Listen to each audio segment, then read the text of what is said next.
Salam jumpa kembali Bapak Ibu dan Saudara-saudara. Bulan ini kita memasuki bulan Oktober. Biasanya di beberapa jemaat akan diadakan bulan keluarga. Nah, mari kita belajar supaya kita mengasihi keluarga seperti Tuhan Yesus mengasihi kita, supaya keluarga kita tetap berada di dalam sejahtera dan damai.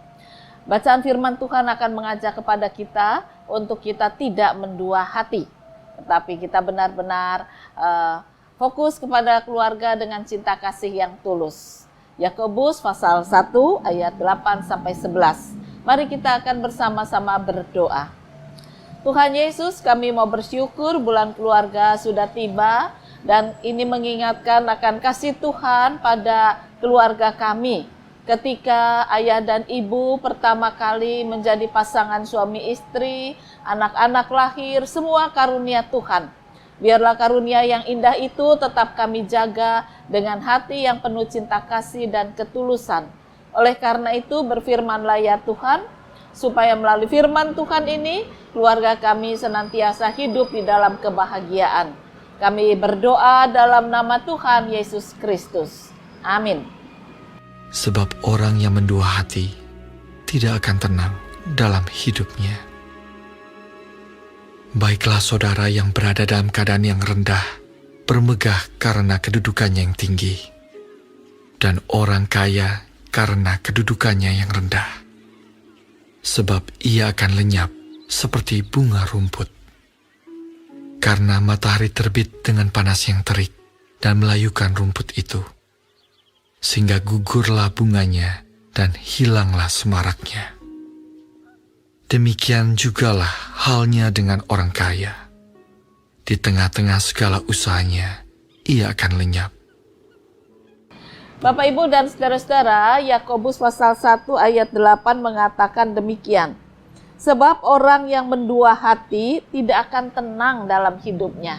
Nah, ini adalah ayat yang akan mendasari firman pada hari ini, mengingatkan kepada keluarga-keluarga untuk tetap saling setia. Suami istri, orang tua anak, mertua menantu, semua tetap di dalam satu hati, satu iman di dalam Yesus, satu harapan di dalam Yesus, melangkah bersama, melangkah maju, menatap hari depan.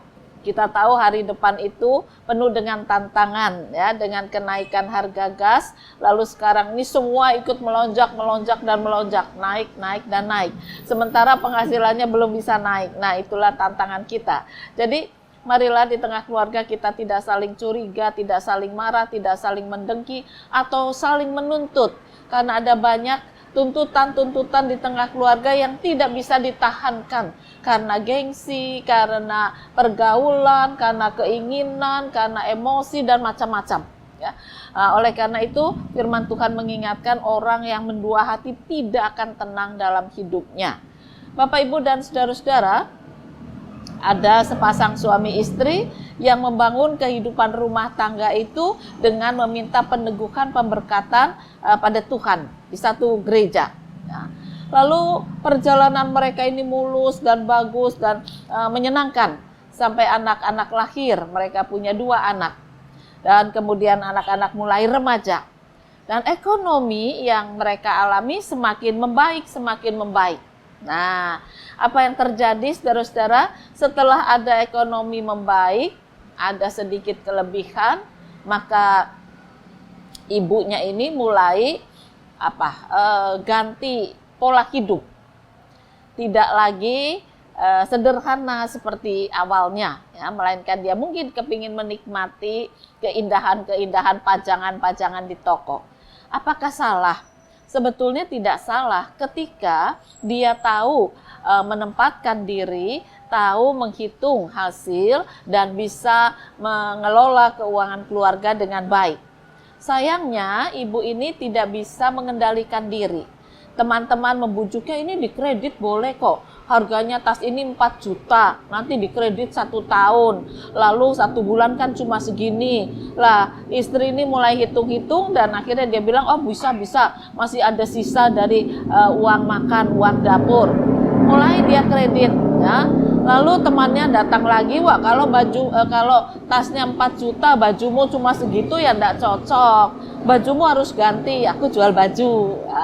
Kredit lagi. Akhirnya memang terlalu banyak kredit dan dia melupakan penghasilan suami. Lalu dia mulai menuntut pada suaminya untuk memberi hasil lebih banyak. Padahal di tengah ekonomi seperti ini, suaminya mendapatkan hasil saja sudah puji Tuhan. Tetapi ketika tidak mampu mengelola dengan baik, lalu hasilnya terjadilah pertengkaran, keributan, dan tidak nyaman, tidak sejahtera.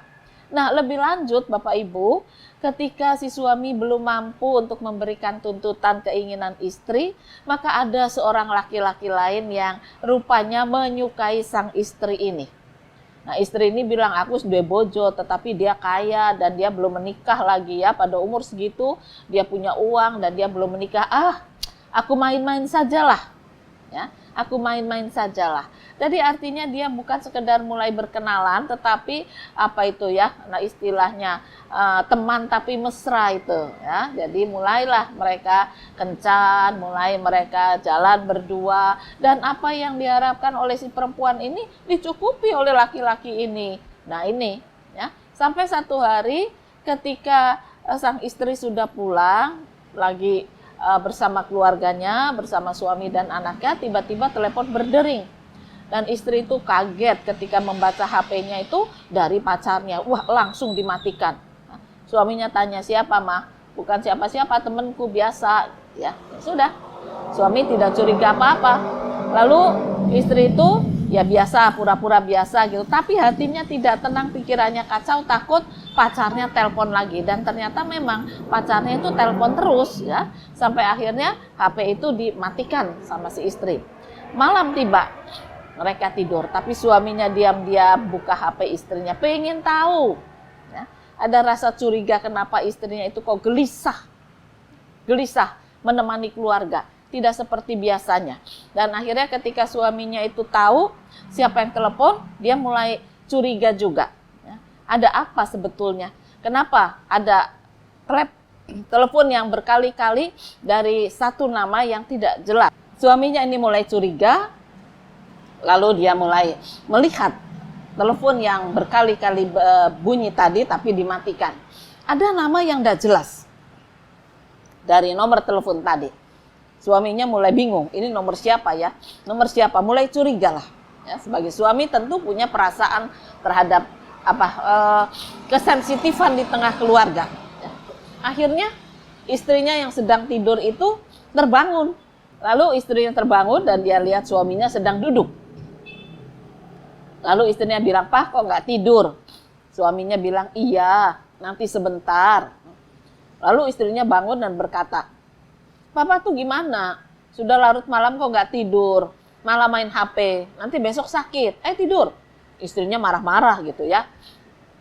Suaminya senyum dan berkata, "Iya, aku main HP. Tapi yang aku lihat adalah HP-mu."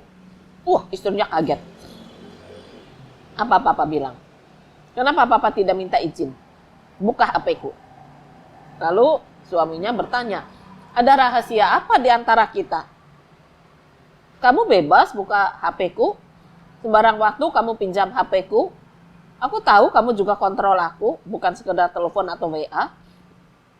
Tapi aku enggak apa-apa, aku bebas. Karena aku tidak punya rahasia apa-apa. Nah, kenapa kamu marah?" Istri itu diam. Lalu ini telepon siapa? Diam saja. "Temanku." Kalau memang dia temanmu, nomor ini sudah saya alihkan ke nomor HP-ku. Besok pagi aku telepon. Kenapa dia malam-malam telepon berdering? Apa ada yang sakit? Atau bagaimana? Istrinya kebingungan.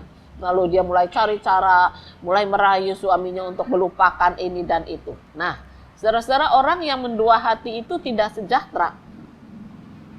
Ada kebingungan, ada ketakutan, ada kebimbangan. Karena memang dia tidak setia. Akhirnya memang istri itu mengaku. Dan akhirnya dia bertobat, suaminya mengampuni, mereka hidup kembali dalam sejahtera setelah melalui proses yang cukup panjang. Di dalam hal inilah kita belajar, memang kadang-kadang godaan dunia bisa menggoda untuk kita tidak setia. Kita mendua hati. Terhadap Tuhan pun kita bisa mendua hati. Ketika kita menganggap bahwa Tuhan tidak mengabulkan apa yang kita harapkan, kita inginkan, kita doakan, lalu kita mulai melirik-lirik yang lain, mulai berharap pada yang lain, mulai mendua hati. Apakah ada ketenangan? Sama sekali tidak. Karena di dalam hati kecil kita pasti ada ketakutan. Apa Tuhan tahu ya apa yang aku lakukan? Oh, enggak apa-apalah, Tuhan maha baik, nanti aku minta ampun, minta maaf. Ada ketakutan dan tidak membuat sejahtera, tidak membuat tenang, tidak membuat kebahagiaan. Oleh karena itulah firman Tuhan mengingatkan, mari di tengah keluarga kita ini kita belajar jangan mendua hati.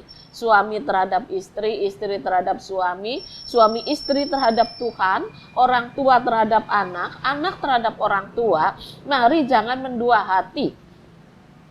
Kita tetap fokus di dalam iman kepada Yesus. Di tengah beban berat yang harus kita jalani, di tengah tantangan hidup yang harus kita lewati, maka ketika iman kita fokus kepada Tuhan Yesus, disitulah kita mendapatkan kesejahteraan, ketenangan. Ya, walaupun mungkin jalannya terseok-seok, tetapi kalau hatinya ayam, kekuatan itu pasti ada. Pasti jalan keluarnya ada, karena Tuhan kita itu sayang pada kita.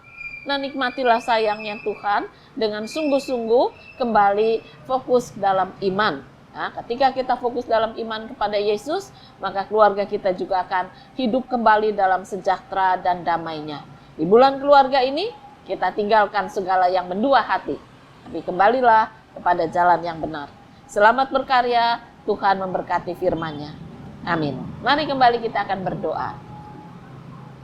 Tuhan Yesus ajarkan pada kami untuk fokus di dalam iman, sekalipun tantangan hidup kami ini berat.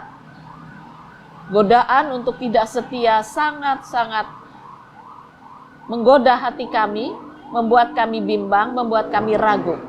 Tapi biarlah kami tetap percaya, kasih setia Tuhanlah yang menguatkan kami, yang menopang kami, menolong kami, memampukan kami tetap berjalan di jalan kebenaran dan kekudusan. Berkaryalah ya Tuhan, ampunkan segala dosa dan kesalahan kami. Inilah doa kami dalam nama Tuhan Yesus Kristus. Amin.